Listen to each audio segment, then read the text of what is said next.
following is a Claibs online production. Lunch with Claibs and Joe on claibsonline.com. And welcome on into another edition of Lunch with Claibs and Joe here on claibsonline.com, Facebook, Twitter, and on YouTube. I am Joe Roderick, joined alongside, as always, by Mike Claiborne, as we are brought to you by Ameren, Illinois, Munganess, St. Louis Acura, Alton Toyota, and also Ryan Kelly, the home loan expert. Find him online at thehomeloanexpert.com. And hey, remember this holiday season, a lot of the lights and a lot of the stuff that you are seeing out and about the area is powered by Ameren, Illinois, and we thank them for that and their continued support here of everything we do on Claibs Online. Claibs, good afternoon. How are you? I'm doing well. I see you have is that a holiday tie you have on today? You know what? It's just a green paisley tie. Yeah, I got a lot of the paisley ties. I'm a fan of that. They're going to come back at some point. No, just hold on. I am trying to do my part with that. That's what I had that one on last week too. I had a blue one on last week, and maybe I'll throw a red one on next week as we keep getting closer and closer to Christmas. Okay. Now I know what I can get you for Christmas. No, I'm good with that. That's what I'm trying to say is I have enough. No, I was going to get you something probably a little bit more in tune, more trendy, perhaps fashionable, more readily acceptable. Again, I got nothing wrong. I have no problem with paisley. I think it was a great design and a great idea, and it's going to come back. Okay. Well, I know one thing that I'm sure that you're happy with this week is the folks almost didn't recognize you. Yeah, you were going in the direction of Chris Thorburn. Remember him, Blues alleged enforcer? Yeah. Remember he had a beard like, and like a Charlie Blackmon-esque beard. Or like Brian Williams. Remember him, the pitcher? Oh yeah. Remember he dyed his beard black, and who else? Who else has got an interesting beard? Who was the former closer? Or was it Brian Wilson? Was it Brian the Wilson? That's is that you're thinking Brian of? Wilson, the mohawk, the black beard. Yeah, I just, you know what? If I could get it to grow full like that, like a Matt Carpenter like beard, I would. But I can't. Scare your family with that, man. It's, Carpenter can get away with. He's got more money than we'll ever see, so he can do that. We're just trying to represent. All right, that's all we're trying to do. Yeah. Hey, before we get started, I want to pass on our thoughts to Doug Armstrong and his family. Doug's dad, Neil, passed recently, and an incredible linesman in the National Hockey League, who's in the Hockey Hall of Fame, by the way. Mm-hmm. And I know he and Doug were very close, and he'd been in ill health, so he passed earlier, and we certainly want to pass on our thoughts to Doug and his family. As I mentioned, they were really close, and what a great hockey family they've turned out to be with Neil, and certainly his son Doug, being a Stanley Cup champion, front office executive, says a lot about them, and we're thinking about them. Absolutely. And no real hockey news outside of that to report on this week. Hopefully something as we get further and further into December, I'm going to guess something after the holidays maybe. And there is little hockey news. Is there? Gary Bettman and Donald Fear have actually had conversations. They're not going to play 80 games. I think we're looking at somewhere between 56 and 60, maybe 65. And they're trying to move it back. But the other issue is there's a labor issue now in play as far as the escrow account. The money's been put aside and the players are like, wait a minute, we already took a haircut. Well, you know what? Everybody's taking a haircut right now. So they're trying to figure out what the number's going to be. This is a league that had their negotiations wrapped up. They put on an extension to it. But when COVID struck, everybody thought maybe we need to relook at this. And throw in the fact that this is a league that desperately needs to have fans in the building, because that's where a large portion of their revenue comes from. They don't have the mega TV deal, the NBA or the NFL. But so they're going to have to try and wait as long as they can to make sure they can get as many fans in as possible. There was a rumor floated about that perhaps Busch Stadium would be the home for the St. Louis Blues. And that would make sense because you could spread it out. Nobody's using it at this point, so there's an opportunity to make money I think the feasibility of it really comes into play in maintaining ice and maintaining the facility for how many games. I mean, that's a real undertaking when they had the game here a couple of years ago. So it's something that they're going to have to look at, but they're going to have to look at trying to figure out how to get fans in the building as soon as they can.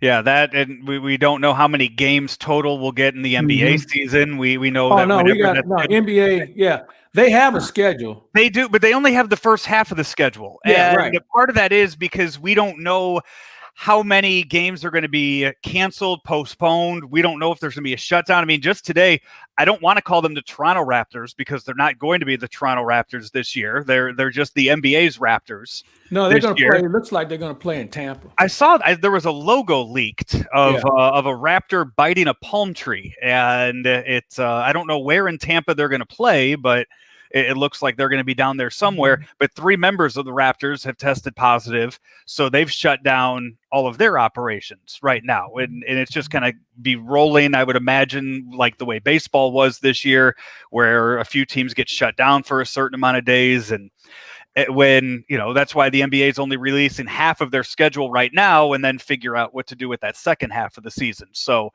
I don't know if they might say how many games they want to play, but we don't know how many they're going to end up coming out with. Well, I think they've got two 18-game ticket packages for some teams where they're going to have season ticket holders, right? So you can buy the 18-game pack, and as you mentioned, they're trying to walk quietly and slowly through the season, but I think you'll probably see anywhere from 70 to 72 games. Yeah, so we'll hopefully that schedule comes out sometime this week. Before we get into the MLB stuff, quickly, it looks like Jay Jr.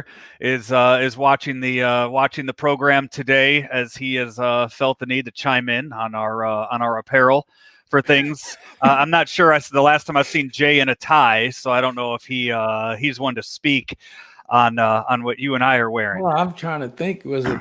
Had to have been a 1-2. It had to have been a 1-2-3 luncheon, or is that the name? I don't know. I'm trying to think. Maybe it was at the PGA the first time it was here in '92. I think. I'm just trying to think about that. The last time I saw him in a tie, maybe it was probably some prestigious golf event. His dad was probably getting honored somewhere, and he had to wear a tie. That's a great question. On the last time, I got news for you. We might be the only 2 people who are not like anchoring news. It's 5, 6, and 10 that are wearing ties right now, because everybody else has gone in a different direction. I was telling somebody the other day that the only time I've worn a suit and tie was at funerals. I mean, I got nowhere else to wear. Well, I think I wore them. I just felt one day I wanted to just put something on. Right. But, I mean, and here's the sad thing about me. While I have been relegated to wearing a lot of casual clothes that include sweatpants and T-shirts and things of that nature, I am continuing to buy clothing at an alarming pace, to the point where I told one guy who does clothes for me, don't let me buy anything else. He said, well, it's going to come back. I know, but just stop me. It's an addiction that I now have that I have to be careful about. The only clothing I think I have bought in 2020 has been any kind of virtual race that I have done that a T-shirt or a hoodie came with it. That very well could be the only clothing that I have bought this entire year, because it just hasn't been necessary. I'm ready, though. When it breaks out and we are back to some sort of civility, I will be ready. I'm looking forward to just being at the ballpark and on the field and all that and I don't know if that's ever going to happen, but I'm ready. Yeah, and I mean, this year or this week, I've seen a lot of memories from a lot of baseball folks that would have been down in Dallas right now for the winter meetings. Memories from last year or the previous years and some of the cities that it's been at.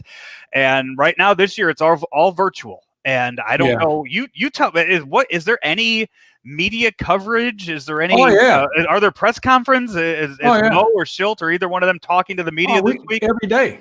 Okay. So here's how it works. They have like this mega convention room hall that's set up for all the media to do their writing from. There's kind of a radio row, not as large as the one at the Super Bowl. I'm talking this year. Oh, with no, I don't know. No. I know. Yeah, I know what it's like on all the previous years. No, I'm talking and here's what it's why. like this I don't year. think you'll have it. I think that because the general managers, and that's the only people you want to talk to, they're already doing things and making themselves available, and they've been talking to each other. I'm sure at some point this week, John Mozeliak will probably have some sort of Zoom for the local media to kind of update them on what's going on. But I don't really anticipate a lot of activity with regard to the media back and forth. Unless he feels like something unfolded today or during the course of the week, there maybe there's a rule change, because he's on one of the rules committees. Maybe there's something along that line. I think what they're probably doing is now trying to figure out, what are we going to do with regard to this pending labor issue? And also, what are we going to do with regard to rules like the DH and things of that nature? What are we going to keep that we left in from last year? So there's a lot of things, I think, along that line that probably will warrant discussion. Teams are going to make deals, whether it's at the winter meetings or somewhere else. I think you'll have some other announcements. I think, Joe, one of the bigger issues is the fact that Chris Young has left Major League Baseball to be the general manager for the Texas Rangers. Now, everybody who knows Chris and knows of him thinks he was a rising star within Major League Baseball in the operations side. With him leaving, that's a huge hole to fill because he was very well respected on both sides of the fence. And it was a good player, too, Princeton grad. But he was a guy that I think really kind of created a bonding, or at least tried to. And I think he's going to be sorely missed. And I don't know who they're going to have replace him, but he better hit the ground running, because this game is in dire need of a lot of things that need to be adjusted before we even talk about having a season. I know I was going to say, I thought he was an Ivy League guy, and you mentioned that, but I think a lot of Cardinal fans will remember Chris Young from he stuck it to us in 2006 in Game 2 of the postseason. I was going to mention Pujols' line drive. Yeah, that too. Yeah, I just remember the fact that he was Game 2 against San Diego, and he was really, really good. And then we tangled with him a couple other times, and he kind of had the Cardinals number. What was he, 6'10", I believe. He was a big guy. He was a tall guy, yeah. Yeah, but a really nice person. I've gotten to know him over the years, and I wish him nothing but the best in Texas. He'll do a good job there. I think he's a guy that still understands the game and also has an understanding of where analytics really apply. I don't know where we go first with the winter meetings because there's one point that was already announced this morning that where I fall on it. So I'm going to talk about everything that's happened last week. Let's go ahead and let's talk about what got your goat this morning. It was announced today that it looks like the National League is going to go back to having the pitchers hit. So 1 year you have a universal DH, and then you go back on that 1 year later. Now, this season is not going to be a 162 game season. We don't know what kind of protocols are going to be in place that are going to be different from the 2020 season. And let's just take it as the fact that you took a step forward in unifying both leagues and having the same rules for all 30 teams in baseball. To take it away, for what reason? What reason is there to take it away and do away with it?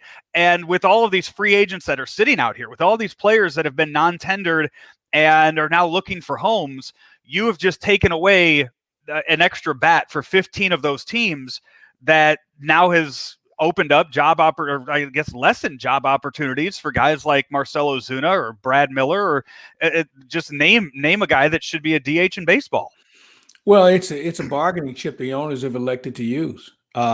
This is what you're talking about. There are 15 jobs that aren't going to be available, and normally those jobs come with a big price tag. And I think this is the opening salvo for the owners to let the players know that we're going to do some things differently going into this season. I don't necessarily agree with it, but I think they're going to say we're already losing money. We don't want to spend anymore. And I think that's across the board in baseball. I hope that they can come back and revisit this, but because I don't think it's really beneficial for the game. I know there's some pitchers that feel like they still want to hit. And I always remind myself, those are the guys who actually can hit a little bit. They still want to do it. You have a lot of guys that would run from a bat. They don't want to be near it because it also gives them a chance to stay in games longer where they don't have to get pinch hit for. So for the guys that you're talking about, now all of a sudden the pinch hitter is coming back into play. Now that utility guy is going to now have to be a pinch hitter. And, Joe, pinch hitting is hard. And, seldom do you see a young player that's able to do it. So that means that there's going to be a veteran that may be able to find a job. Now, he's not going to get paid a lot, but because he has experience at this role, is going to be very important. And, you're going to start looking at teams with matchups. All right, if you're playing in the Central Division, what pitchers, what closers do you have out there that we got a guy who can hit? And I think it's going to come down to that. And with all the information that we have analytically available to us now, you're going to start to see them really split hairs on who can help your ball club compared to who can't. Yeah, you talk about the owners losing money. There was an article that came out just the other day by the Associated Press that the Major League Baseball and all 30 of the teams are suing their insurance providers, citing billions of dollars in losses during the 2020 season that was played entirely without fans due to the COVID-19 pandemic.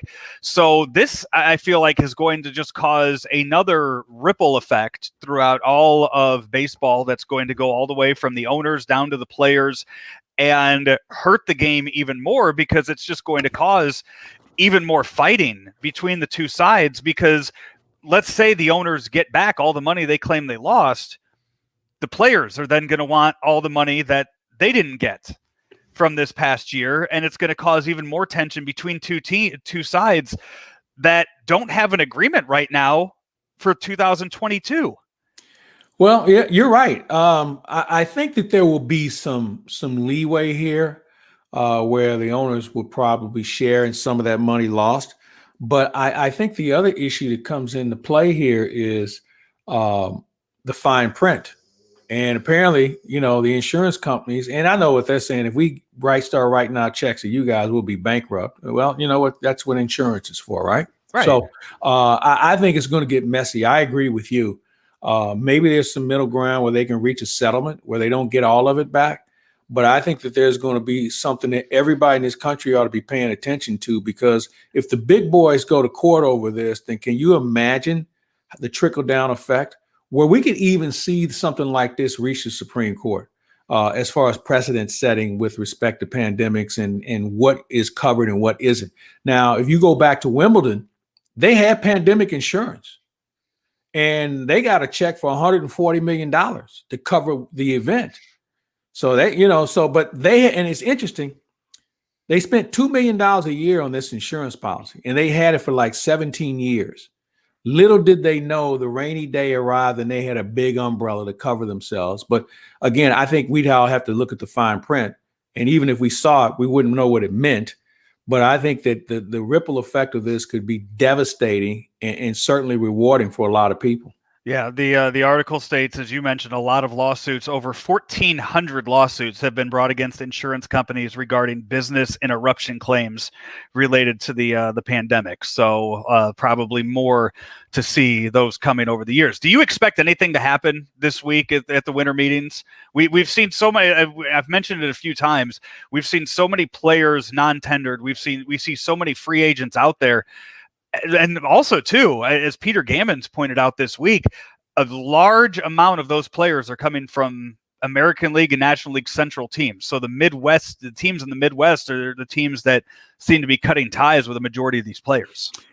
Yeah, I think we'll see a little movement. I don't know if there's going to be anything just like knock your socks off, because I think everybody's still trying to chart a path through what, COVID looks like and what, post-COVID was going to look like. So it's one of those things that you'll see some signings. I think nothing would be, again, wowing.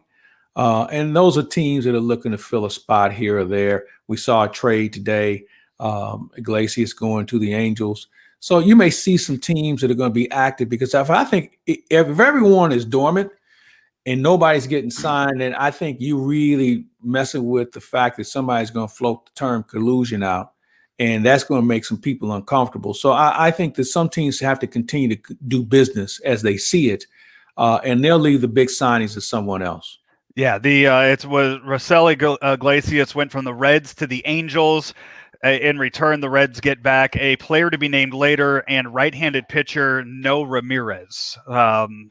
Not sure who Ramirez is, but Iglesias a really good arm. Yeah, I think that may sound like a salary dump of some sort. His name had been mentioned before, being on the trade block. The guy that they're getting in return, he's just a guy. A couple of times I saw him, because he bounced around a little bit too, if I'm not mistaken. So we're not talking about some prospect that's got a real future in front of him. I think he's a jag. He's just a guy. So it just sounded like they would just want to move a salary more than anything else, which tells me maybe they're looking to do something bigger down the road. Yeah, they're looking for a shortstop, and there's a few of them out there. So maybe they're looking in that direction to free up some money. You know, as we talk about the way things are going to be covered this year at the winter meetings, this is just going to be another thing where you just have to keep refreshing Twitter, and it's going to be whoever gets the text first. There's going to be no announcements or anything like that made with people running through the hallways to get the word out there. Yeah, it's different. There's no doubt about that. I would say that we probably will have a little bit more interaction, but I think you touch on something. You might as well follow Bob Nightingale and some of those guys, because they're going to make sure they get it first. I think Major League Baseball has got to figure out a way to continue to get announcements out. And the other thing is, the winter meetings are designed for all the organization.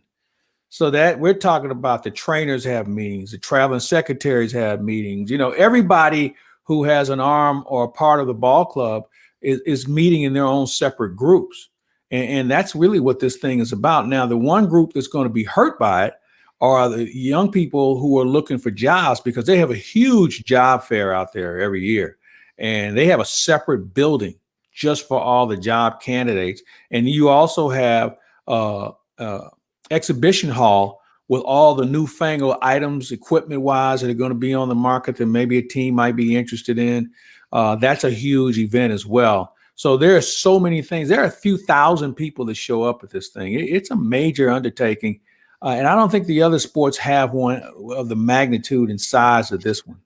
If anything big should happen this week in regards to the Cardinals, I imagine that Claibs and I will jump on and on the Facebook page and try to get you any kind of information as fast as possible. But with the way the Cardinals offseason has kind of started, I don't see anything happening this week. I don't see anything worth. I don't see a Lindor or a Arenado trade happening this week to where you and I need to be at the ready to jump on camera. No, I think when you look at that situation, there was a time when you don't want to have everything buttoned up by the holidays. Okay. Yeah. And everybody takes a vacation. Well, everybody's been off anyway. So I think that whole clock has changed with respect to who should do something and when. Now, if you're a player, you want to have a little bit more security and a little bit more foundation compared to just being a guy waiting on a phone call. So they would like to push the rock down the street a little bit, but I don't know if the owners are as excited. Now, having said that, I will remind you that they don't want to be in a position where it sounds like or smells like collusion, where nobody's getting signed. So, it's just like every other year. We just stay tuned, stay loose, and just see what happens. You are watching Lunch with Claibs and Joe here on claibsonline.com. Our Facebook and Twitter page also available on YouTube. And if you've missed any of the first 25 minutes of the show, we'll have it up on the podcast page later on this afternoon. We are powered by Ameren, Illinois, driven by Mungenast St. Louis Acura, Mungenast Alton Toyota, and also sponsored by this man, Ryan Kelly. Mike Claiborne here with the home loan expert, Ryan Kelly. Ryan, the rates are now in the twos. What does that really mean? True monthly savings. If your current mortgage rate is not in the twos, we need to talk. We're saving our clients hundreds, even thousands of dollars a month. TheHomeLoanExpert.com. And as this week goes on, Claibs, I know right now people can go on claibsonline.com and listen to your interview with Bernie Miklasz, who He got 2 new jobs this week. He's writing for our friend everywhere. Danny Mac, and he starts his radio show in about 2.5 hours on 590 The Fan. So he is back at it there, and I believe this week we might be rolling out some announcements as far as new teammates that we have coming on board here at Claibs Online. We're moving in that direction, and to go back to Bernie, Bernie and I have known each other from when he first got here back in the 80s. So we caught up, and I would say this for people who are looking for some hot, juicy sports stuff, we covered a whole lot of things, and it was just fun for us. And we laughed about it afterwards. I think it went over 40 minutes, and we'll break it up for people to listen to. And you'll hear another side of Bernie that you probably haven't heard before. I think it's the best way to promote it. And I would certainly encourage people to tune in. As I mentioned, he and I have been around here for a long time. We're kind of like the last of Mohegans. There aren't many people. Let's see. Art Holiday is the dean. And then I think I'm right behind Art. Bernie came just a little bit after me. And I'm not sure who else is still gainfully employed in this industry. That Randy was right behind me as well. So we're kind of like the last of Mohegans. Man, that's a good question. I just asked myself, who else is still out there? I had to do some thinking about that one. You going back to what, the 80s? Is that what you're? Yeah. I started February of 81. I was writing for the St. Louis American, and I think my first radio appearance was on KMOX in February of that year. No. Yeah. No, you know what? It was, I started writing in 80. I was kind of back and forth in school, and I was doing some stuff with the American. But 81 is when I started at KMOX, doing Sports Open Line. I'll never forget, Jim Holder called and asked, hey, how'd you like to come on Sports Open Line? I said, well, let me think. Yeah, sure, I can do that. And I remember getting $100, $85.15 after taxes. And I still have that check somewhere framed. I can't find it. I guess if I find the frame, I'll find the check. But so it'll be 40 years next year for me. And wow, I've had a ball doing it. One of those guys that's been around for a while, Steve Savard, was one of my guests this past week on Weekend Joe, and it was announced too that he's going back into the radio side of things as well. So Savard, you know what? I think we've only met once or twice and had in-person conversation, but I'll tell you what, you wouldn't know that if you were listening to the interview, as he and I had a really good time. I also think about 40 minutes long, the interview I had with Sevy. Listen, I've known Steve from the day he got here, and we've had some great laughs. We used to go out. There used to be a group of media people, and we would go out on Thursday night. We'd meet at Cafe Napoli or somewhere, and we just sit around after everybody got off the air, and we sit around and shoot the breeze till 11:30 midnight. And he and I got to know each other from there, and then obviously you cross paths. And I think that what these guys are going to be doing is going to be great for St. Louis. I'm excited that they're able to do it because I want to see everybody in this business work. Okay. I mean, we're going through some tough times, and I think in their cases, they have the credibility that I think will support what people are looking for from a radio standpoint. Now, that doesn't mean that there are some other great vehicles in St. Louis. I think we have a pretty good one. I know Danny Mac does a great job with what he's doing. And I think right now, this is as good of a time as there's been in St. Louis to have the best talent that we can amass all working and at the same time. And that's a good thing. And hopefully we'll see some younger people come along and they'll have their say so as far as the development of this market.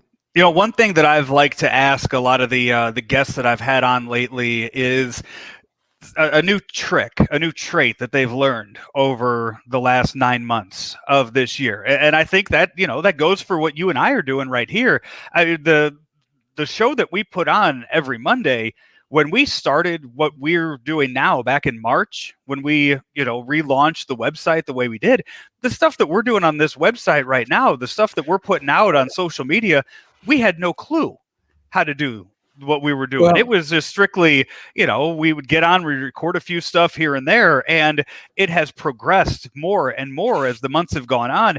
And I think that's the same way for a lot of people, is that, if anything, this year has taught us how to make make the best of things and kind of learn how to advance into that next stage of broadcasting. It reminds me of 1991, and I know Jay's, if he's watching, he remembers when the all sports format came together. And at that time, Bob Ramsey, the great Rick Wallace, and myself were doing morning drive. We had no idea what the hell we were doing. Okay. We were supposed to come in and talk sports. We were throwing stuff on the wall on a regular basis. We even had a golf tournament on the radio. That's how we were thinking. And what we're doing now is it reminds me so much of that, because we're kind of going through it and looking around and seeing what sticks and what doesn't. And the most important thing is we're having fun. And that's something that I'm glad to see happening with what we're doing, but certainly in the market with all the people who are doing different things. And you know what? I don't think there's a bad production of anything I'm seeing with other guys. And I should mention Cam Jansen and what he's doing. I'm loving watching these guys emerge, and you look at different stations, and you got Cam and you got Alex Ferrari over at 100. And then there's Randy, who's been around, and the growth of Michelle Smallman.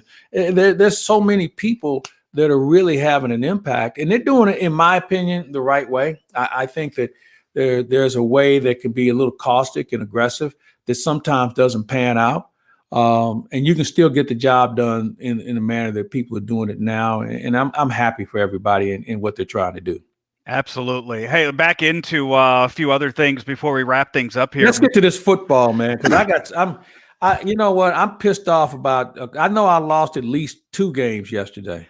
You want to get into the NFL stuff? Yeah, right, let's get into that. I wasn't about to bring up the games from yesterday. There's a couple of games that just disintegrated in front of me, and I'm a little pissed off about it. Because we still have one more to go tonight, because we have the Bills and 49ers game in Arizona. Mm-hmm. So that game, one of the few that have had to change because of COVID. So the games we threw out there for our Week 13 picks: Saints at Falcons, Browns at Titans, Rams at Cardinals, Colts at Texans. Those were the 4 that were played yesterday that we went over. So which ones are you upset about? The Cleveland game. That I am the only one that went with the Browns. Well, I don't know what to say. I think the Texans are a better team. I guess because, but here's the thing, and I think that I didn't take Cleveland serious because Cleveland was beaten up on the poor. All right. And then they ran into a team. They had a really good defensive game plan. And I tipped my cap to them. And I think it was a precursor that if the Titans get in, how you slow them down, because, Derrick Henry, everything is predicated off of what he was able to do. And I think they held him to 60 yards. Their receiving core isn't what it needs to be. And, Cleveland took those things away from them. So kudos to them in what they were able to do, but I'm pissed off about it. That was a blowout from the beginning right there. But they made it interesting down the stretch, though. They did. The Browns let them back into the game for sure. And who was it? The kid that scored 2 touchdowns for the Titans, one on the reception and one on the fumble recovery. Was he a Kirkwood product? Yes. Yeah, and I can't think of his name. Is it Pruitt or? You got me. I got it here in a second, depending on how quickly this wants to open up for me. And yeah, Pruitt. It was Michael Pruitt from he went to the SIU Carbondale from Kirkwood and scored the reception and then recovered the fumble, the Corey Davis fumble, and brought it into the end zone there. All right, the other one that you got wrong yesterday was the Colts at Texans. You went with the Texans following their big win on Thanksgiving. I did the same thing, thought maybe there'd be a little momentum there, but no, Phillip Rivers in what might be his last game ever picked up the win for the Colts. So. Yeah. So what do the standings look like? Well, we still have the game tonight, so we don't know who has we don't have the full standings yet, but right now you and Brian Hoffman were tied at 30 and 23 on the year. You guys both went 2-2 yesterday. Okay, so do we have the same pick Yeah, for so tonight? you guys, everybody went with the Bills tonight. We'll carry over the next week. So Brian is tied with me for first 32 and 25. place. You notice he's on tied the with year. me. I'm not tied with him. Yeah, I took another step back as I went 1-3 yesterday. Well, look at it this way: you'll be in good position for the draft next year. That's what it's looking like right now. You and the Jets. How about Greg Williams getting fired today? He had to be fired. And you know what? Yeah, and I know Greg fairly well. I can call him a friend. I've known him for years. We've got some other history. That was so Greg Williams to just bring the house. But my thing is, you're dealing with Ruggs, who reputedly is one of the 5 fastest guys in the game. All right. You got to at least have the safety shade over in that direction. You just can't give him that much room in the middle of the field. And it was bad. It was a bad call because it didn't work. Maybe if somebody gets a hand on Carr, maybe we're talking about it differently. But man, when you're 0-12, that's why. That. There was no reason for it. ESPN Stats and Info had a I saw that. Over the last 15 years, there have been 252 plays where there were 15 seconds or less, a team was winning by 4 to 8 points, and they had 40-plus yards to the end zone. Claibs, that is the first time ever that a defensive coordinator has sent 6 pass rushers. Yeah, you know what the bigger story here is? That somebody in a room came up with that. Those exact precise moments, right? Situation.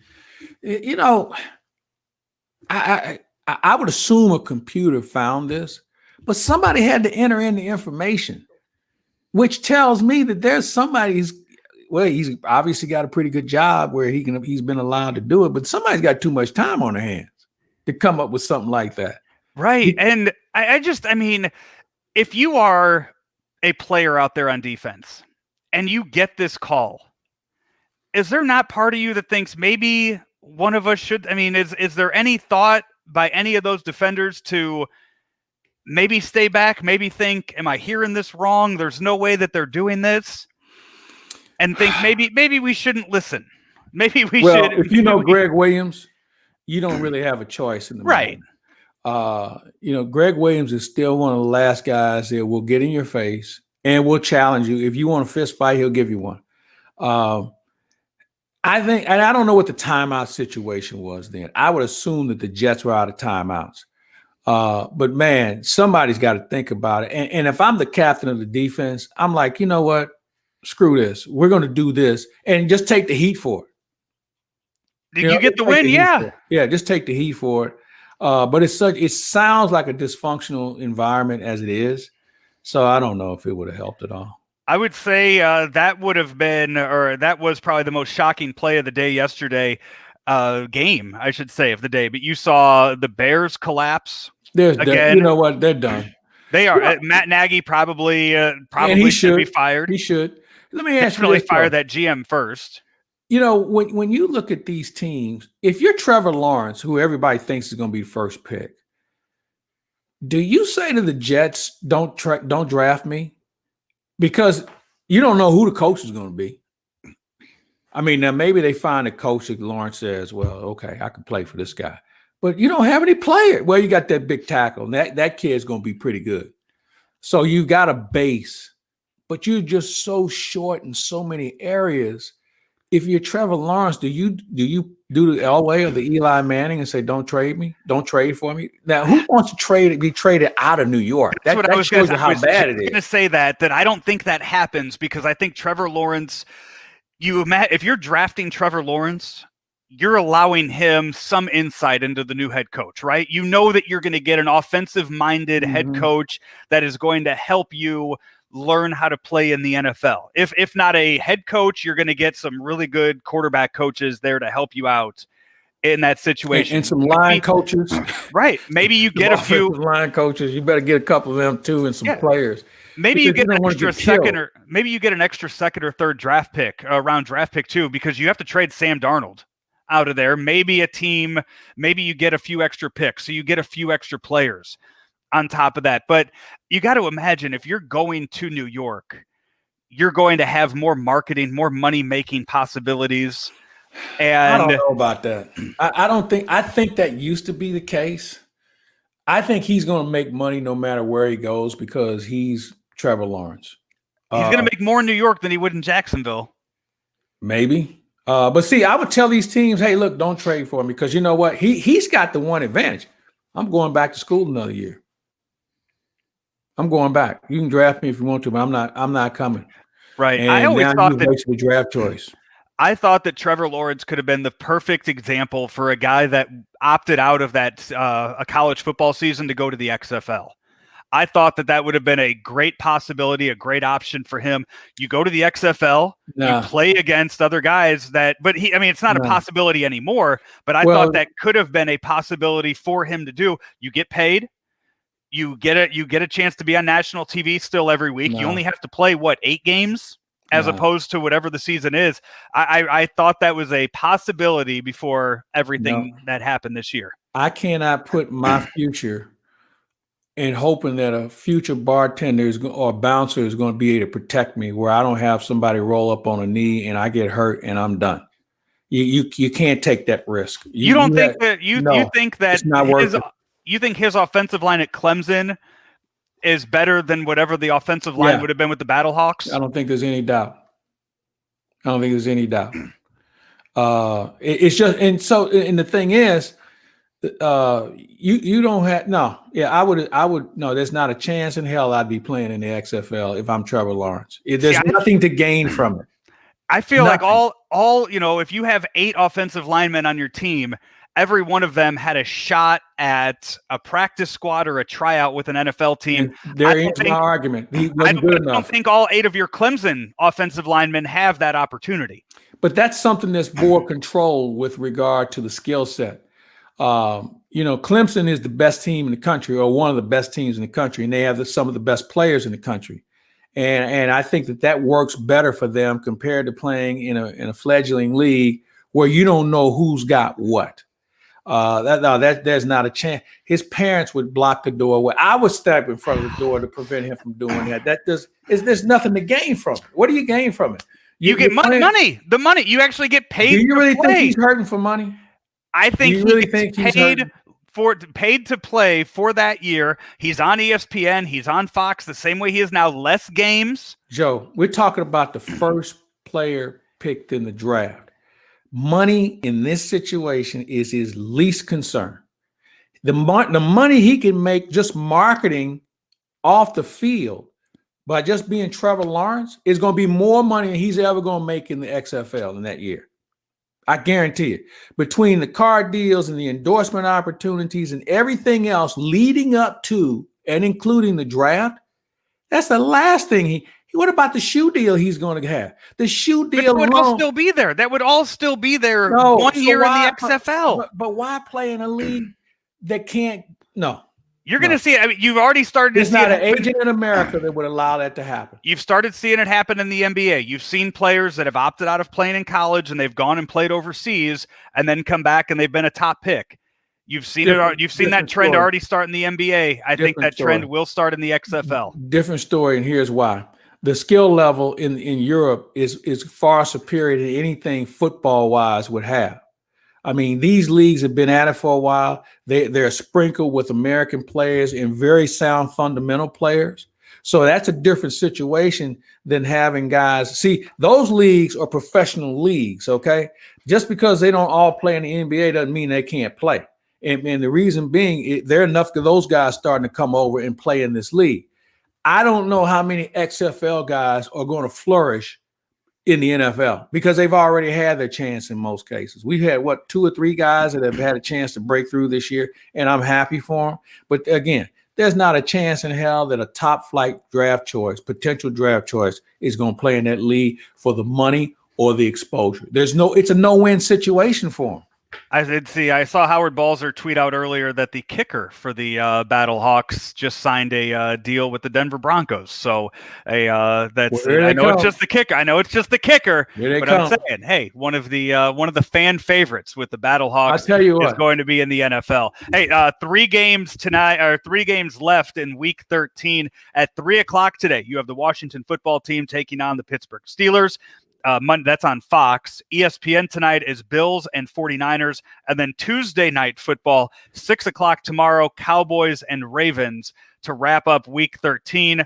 You do get you do get Thursday night football back this week too. So Wednesday, the only I'm glad day. you told me about it. Now, I can't watch Jeopardy anymore thanks to Gannett and the providers. I don't know if you had what TV outlet do I you have Direct TV, so I did. You know what I did last? No, I don't have. Yeah, I don't have channel 5 right now. What I did last night when I wanted to check in on the Sunday night football game, I turned on, if anybody has Direct TV, channel 410.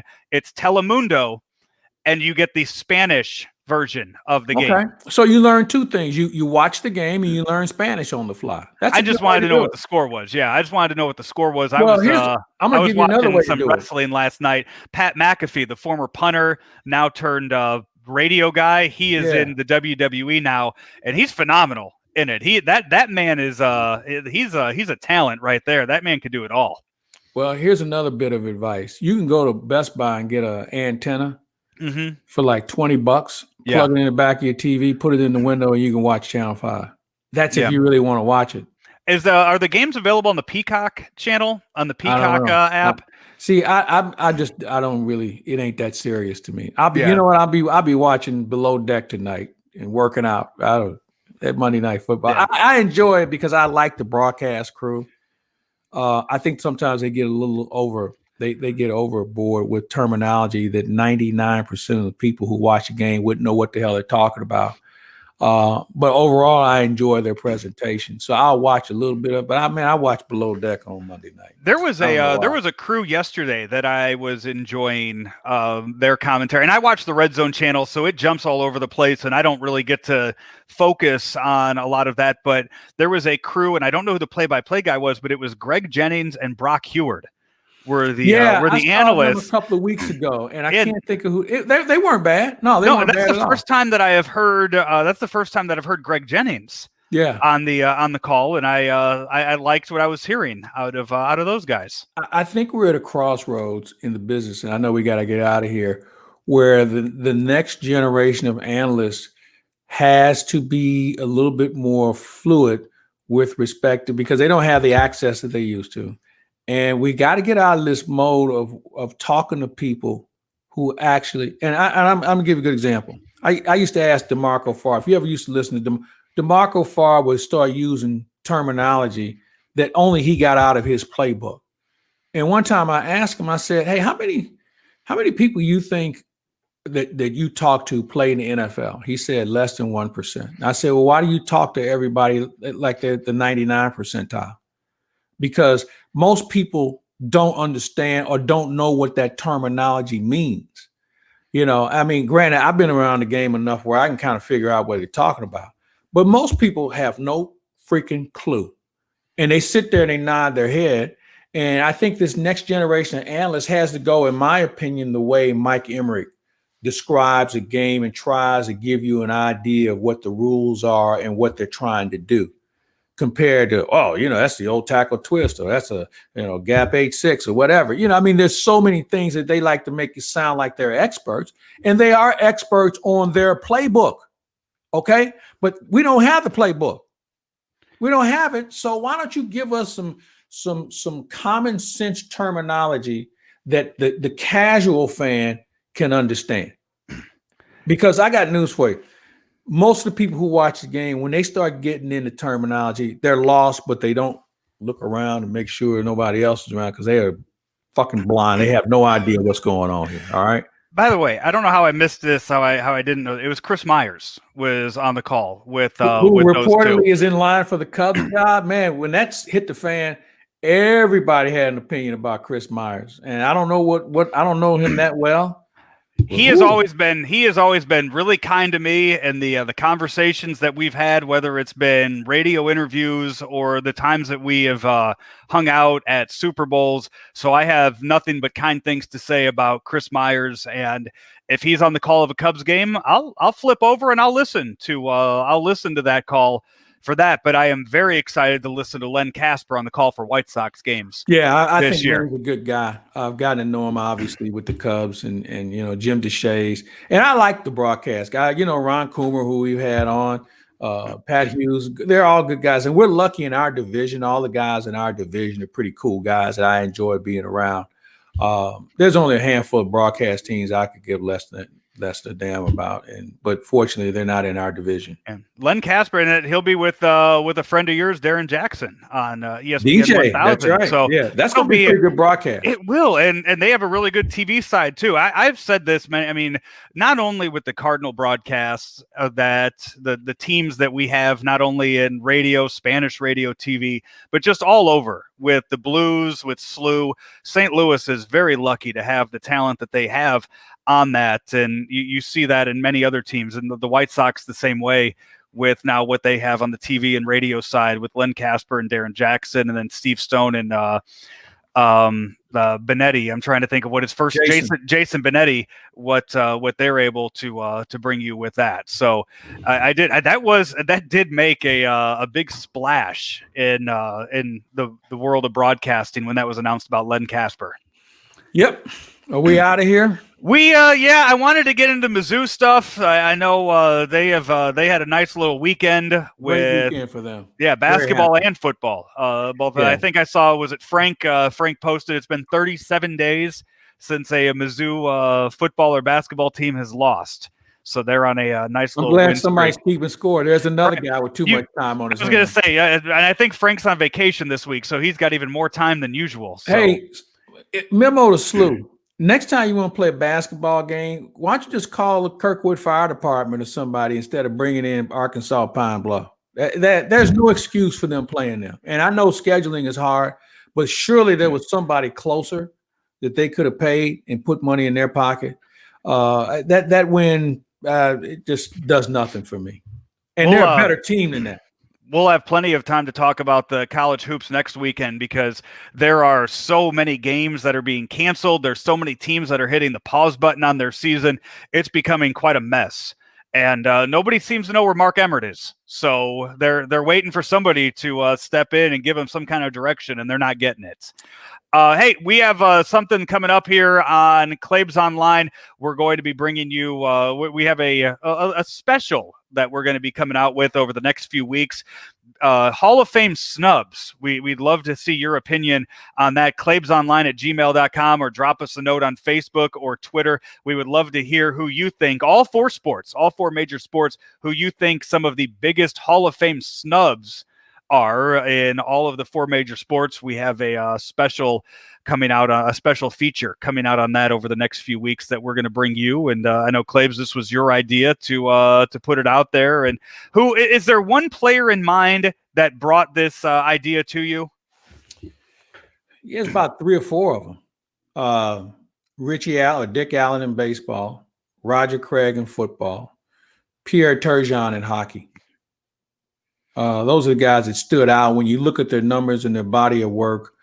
Now, granted, Turgeon and Dick Allen weren't World Series champions or Stanley Cup champions, but their numbers speak for themselves and their impact on the game. Roger Craig, that's an embarrassment there. I mean, he's the first thousand guy in the game, 3 Super Bowls, multiple Pro Bowls, all pro. I mean, and he was the catalyst for one of the most dominant teams of their era, the San Francisco 49ers. When you think about him, Jerry Rice, Joe Montana, that was a hell of an offense. And then they had John Taylor playing the other receiver. That was a pretty good team that we still talk about being one of the best ones we've ever seen. Yeah, something to look for. Also, as we mentioned earlier, Claibs, your interview with Bernie Miklasz up now on the website.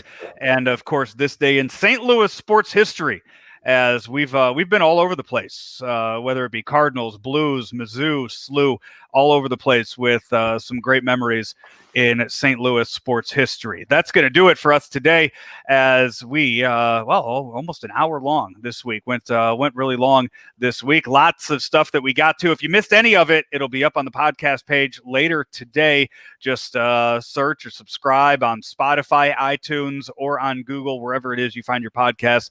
You'll find them right there. For Mike Claiborne, I'm Joe Roderick. This has been Lunch with Claibs and Joe, powered by Ameren, Illinois, driven by Munganess St. Louis Acura, sponsored by Ryan Kelly, the home loan expert. Find him online at thehomeloanexpert.com. We'll be back with you next Monday.